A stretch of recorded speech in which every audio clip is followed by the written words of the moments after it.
Today we're going to look at why the Holy Qur'an decrees that death is when there is no brainstem function, not when your heart, lungs or other organs stop. To start, let's take a look at something that has been the stuff of nightmares and horror films for decades. It's the story of some poor soul who, for whatever reason, has been declared dead and buried 6 feet under, but they're still alive. Now, if you think this story can only happen in a horror movie, you'd be dead wrong, pun intended. One look at recent stories right from the news proves it. A woman who gave birth 3 months after she was pronounced dead. Another who was still alive when she was put into a body bag in the morgue and subsequently froze to death. Why do these horrific cases exist? Because of this alarming fact, there are no universal guidelines for doctors when it comes to declaring a person dead. Yes, you heard that correctly. Even among doctors, the definition of death isn't fully agreed upon. You're dead when a doctor says you're dead. A person can be pronounced dead if their heart stops, but they can also be revived in many cases. People can also be kept alive with machines, even though their brainstem has 0% functionality. In 2013, a study showed that in cases where CPR is used, it should be administered for at least 38 minutes. Because a person can still be revived for that amount of time with no lasting brain injury in many cases.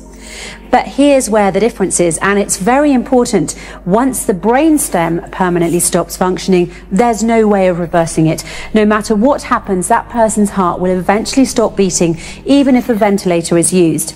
The most important fact to remember about the brain is this: it bestows upon us the one thing that makes us truly human: consciousness. With that fact in mind, the irreversible loss of consciousness can and should be defined as death, and vice versa. Now, here's another fact that might surprise you. When you sleep, your brainstem is inactive, and there are those who argue that sleep is also a loss of consciousness due to the inactivity of the brainstem effector neurons when a person is sleeping. The brainstem also becomes inactive when a person dies, causing a loss of consciousness as well. While they might seem like identical definitions, there's one difference. Loss of consciousness during sleep is reversible, while loss of consciousness due to death is irreversible. And it's for this very specific reason that doctors, when declaring a patient dead, should limit their declaration to the state of the brainstem and nothing else. In effect, as the Holy Qur'an pointed out 1400 years ago, sleep is like death and death like sleep. Verse 1, it is He, Allah, who takes your souls by night when you're asleep and has knowledge of all that you have done by day. Then He wakes you up again, that a term appointed, your life period, be fulfilled. Then in the end unto Him will be your return. Then He will inform you what you used to do. Verse 2, Allah, God, takes the souls at the time of their death, and that which has not died in its sleep. He withholds that against which He has decreed death, but loses the other till a stated term. Surely in that are signs for a people who think deeply. Think about that for a moment.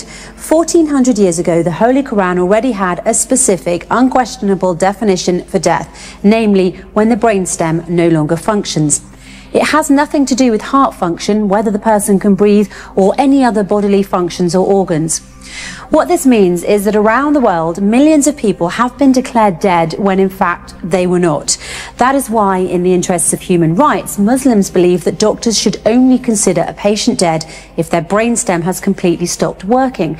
Until that point, any and all measures should be taken to keep them alive and not pronounce them dead simply because their heart, breathing or other functions have stopped. The first and foremost Quranic verses say that all humans have the basic right to live and that human life should be respected. Yes, when we sleep, the brainstem effector neurons stop functioning for a short time, but then we wake up. One thing to keep in mind that is very important to this issue is that it was discovered by Macaulay and Stinson in Scolopedia in 2008 that when we sleep, the effector neurons in our brainstem become hyperpolarized and have nearly no action potentials. It's for this reason that before sleeping every night, you should pray that your brainstem neurons are depolarized so that you may once again wake up and enjoy another day. Why not make sure that everyone around the world has the chance to wake up by following the Holy Qur'an and only declaring someone dead if their brainstem has permanently stopped, nothing else? By the way, until the 1950s, death was considered to be the point when any one of the vital functions, heartbeat or respiration, ceased. This is what, according to Dr. James Burnett, a neurologist at Dartmouth College's Giesel School of Medicine in New Hampshire, stated in his speech in Live Science on June the 19th, 2014. It wasn't until 1959 that the two French neurologists, Maurice Guyon and Pierre Molleret, changed the definition of death by defining it based on neurological criteria instead of cardiopulmonary criteria. They really saved us from being buried alive by stating a specific, unquestionable definition for death. The irreversible loss of consciousness can and should be defined as death. But this took place in only 1959. The Holy Qur'an, however, stated its specific, unquestionable definition for death. The irreversible loss of consciousness can and should be defined as death 1400 years ago. In order to truly respect human life, we need to agree on a universal definition of death. And just as the Quran has shown us, that definition should be based on the brainstem of the person in question permanently stopping. Nothing more, nothing less.